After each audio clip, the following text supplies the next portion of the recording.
Hey folks, welcome to Bear Mountain. Today we are at day 14 on our apple cider vinegar fermentation, and it's now time to basically decant these guys out and get the solids out and go on to the last step of the vinegar making process. This is kind of been, we've stirred it every day for about the 2 weeks. We come in once a day and kind of give it a little stir. We tried to make certain that all of the apple mush stayed underneath the liquid. And, oh, that smells like hard cider almost, with just a pinch of sourness to it, of vinegar. Now what that means is this is what's called a simultaneous ferment, meaning that at the same time, since this is exposed to oxygen, that the yeast inside, along with the acetobacter bacteria, are kind of working simultaneously. So as the yeast make alcohol and the alcohol content begins to come up, the acetic acid bacteria begin to make their acetic acid by feeding on the alcohol. So if you say, well, this is now like a drinkable hard cider, you wouldn't want to have made hard cider this way. Hard cider is, you want to make sure you exclude oxygen and let the yeast do their things in an anaerobic environment.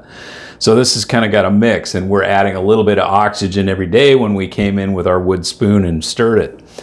So now at this point, there really isn't much more the yeast can do. Most of the bubbling is stopped. That's kind of how we judged that this was the point in time to basically decant this out. And so they've pretty much done their work. And so what we're going to do is we're going to decant out the liquid. And what we're using now, you could use like a jelly bag or any kind of fine mesh bag or a fine cloth. What we did is we had unused paint strainer bags. In other words, these guys were never used for anything, and they come straight out of the bag. We washed them, so they're pretty clean. And these are just a nylon mesh bag, and it's a fine mesh. And we're going to use this to capture the solids in the colander, and then into a 1 gallon, basically little, I guess, do they have to be crock. Food safe? Yes, they're food safe, but they're made out of the same material like a jelly bag's made out of. Okay. So it's just basically, it's nylon. So, and you know, at this point, it's not going to stay in here forever. It's just going to go through and capture the solids. So it's not like you're going to let this stuff drain for hours.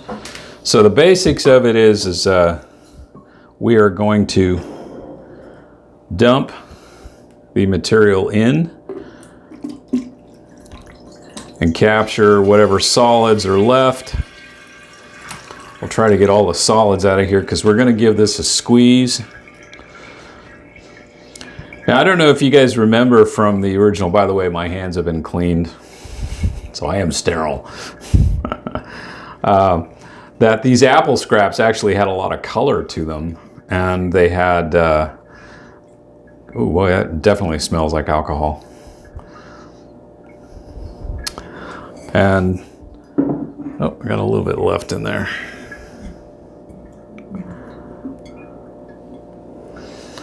So, the basics, you got the liquid. It's, you know, this is a 2-quart or half-gallon jar, and it's pretty clear that, you know, we're not going to get 2 quarts of total liquid out of this. But what I am going to do is I'm going to use just a little bit of hand strength here, and I'm going to squeeze out whatever extra liquids and stuff that I can get out of it, just a bit more.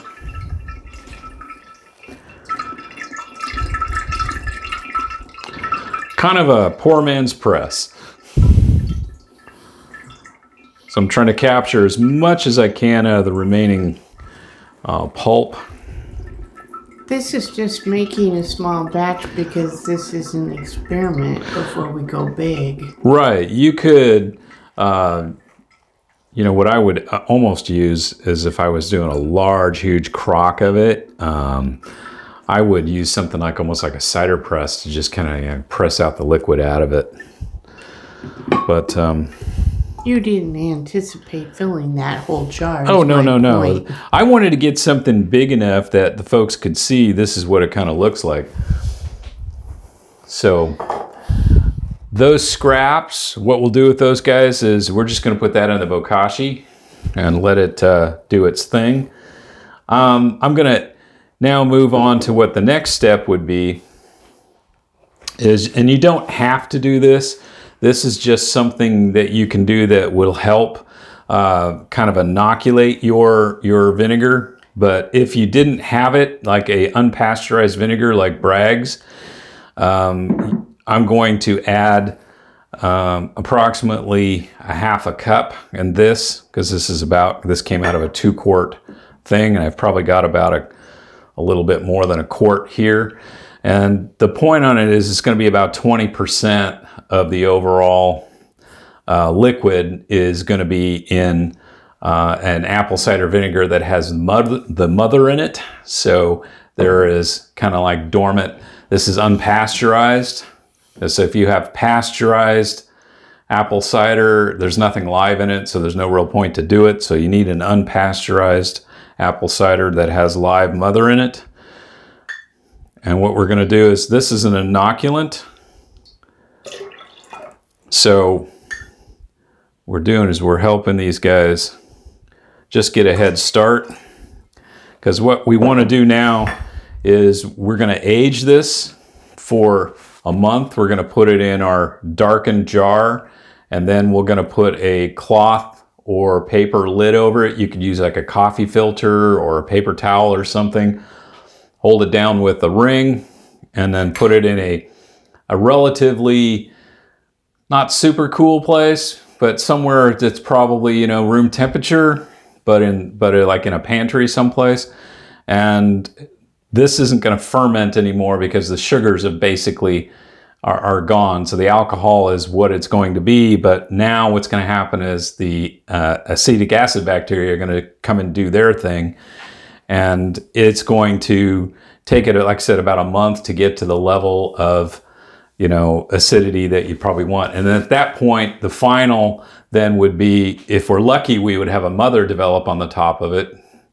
But mostly what we'll be able to do is at that point is test it and see if the pH is down to at least 4. We'll use some paper test strips for that. And if it is, and it doesn't need to age anymore in oxygen, and at that point, what we're going to do is we'll decant it out into some bottles that we can seal and keep the extra oxygen out of it, because we don't want the acetic acid bacteria to go on indefinitely, because what will eventually happen is the acetic acid will also start to break down, and the actual vinegar will start to oxidize or taste watery. So we want to catch it at just the right spot with just the right acidity, and then we want to close it up in a bottle to keep the oxygen out of it.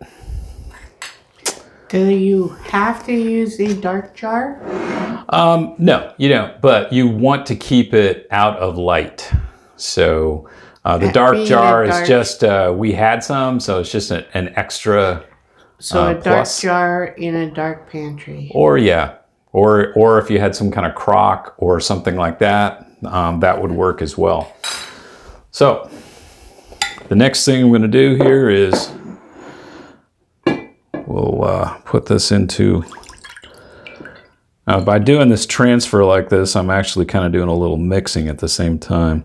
So it looks like what we got was about a little more than a quart of actual vinegar itself. So I'm going to put this in our bigger jar.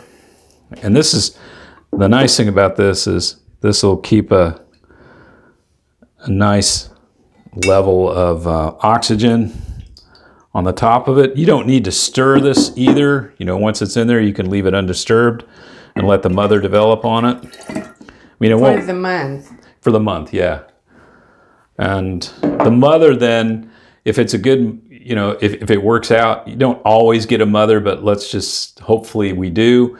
And that will also be the inoculant that we'll use for our next batch. So as an example, we have more apples, if we decide to make another batch in a month or so after this is done, we can take some of the mother from this when we decant this out and use that to do another batch of vinegar. So instead of always having to go buy a bottle of Bragg's or something like that that's unpasteurized, we can now start using our own.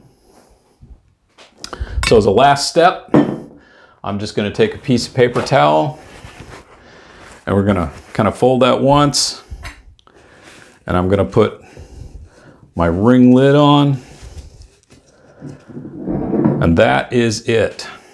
We're just going to let that guy age for a month. I might check on it once a week or so, at least starting out, to make certain that it, nothing funky weird is going on. But if all goes well, as it should, it's inoculated with some good acetobacteria that were already on the fruit, plus we juiced it a little more, no pun intended, or maybe pun intended, with some stuff from a good organic source that's unpasteurized, so it should just take off. So our next step will be in a month. We'll see what we got, and we'll bottle it up. Any questions? How are you going to use this? It's great. Use it for anything that you would have used, a bottled apple cider for. I mean, first, the quality of it should be better, so I would want to use it as part of food, so like salad dressings or cooking in sauces or anything you would use apple cider vinegar for. I would not use it for making pickles, because pickles, particularly if you're not doing a lacto-fermented pickle, but you're doing a regular vinegar-based pickle, you need to have a vinegar that has an acidity of at least 5%. And typically this form of it will probably not be there. So it just really depends on the alcohol content that was generated. And in this case, it will probably top out at somewhere around 4%, 4 to 4.5 to 5.5%. So it might work, but I guess the thing is you want to make certain that you're definitely at a 5% acidity. So it's only because of the variability. I mean, we should be below, more acidic than 5%, but I guess I would just have better uses for it. I think I would just use it for cooking. Wouldn't you think? Yeah. Yeah, or fresh, right, for, getting the probiotics, in a salad dressing or something like that. And why are we making our own? Is it for sustainability? Yeah, part of it is, and part of it is like saying, well, if I'm using apples to make dried apples, and you're just part of this. Why can't I use the cores other than making compost out of them? Aren't you? Yeah, and I like it. I like fooling around with microbiology. But yeah, it's just another level of using all parts of something that we're eating, like an apple, all parts of it, and then it still goes into bokashi. The final parts do, right? Nothing is wasted. Right. So that's a neat thing. Well, yeah, and the other fun part about this for me is like, well, wait a minute, this is just a real basic vinegar. So there are all kinds of interesting vinegars that you can make for cooking purposes. Some of them can even be floral. You can make vinegars out of, flower parts like rose petals and things of that nature. So, yeah, it was kind of a hobby gift. We got a book. Got to have a book. It's not that I'm shilling for it, but that's actually a pretty good book on vinegars in terms of, how they're made from scratch. And the flavor, my thought on anything, when you're like cooking at home and things of that nature, anything that, is fresher is usually much, much better. Just making our cooking a little more interesting. Yep. Okay, well, phase 2 is on its way. I'll probably put a date on this so I can remember exactly when I put it in here. Yeah. Probably a good idea. And we'll catch you guys up in a month when we decant out. So, hey, thanks for watching today. And as always, stay safe out there. Catch you on the next video. Bye-bye. Bye-bye.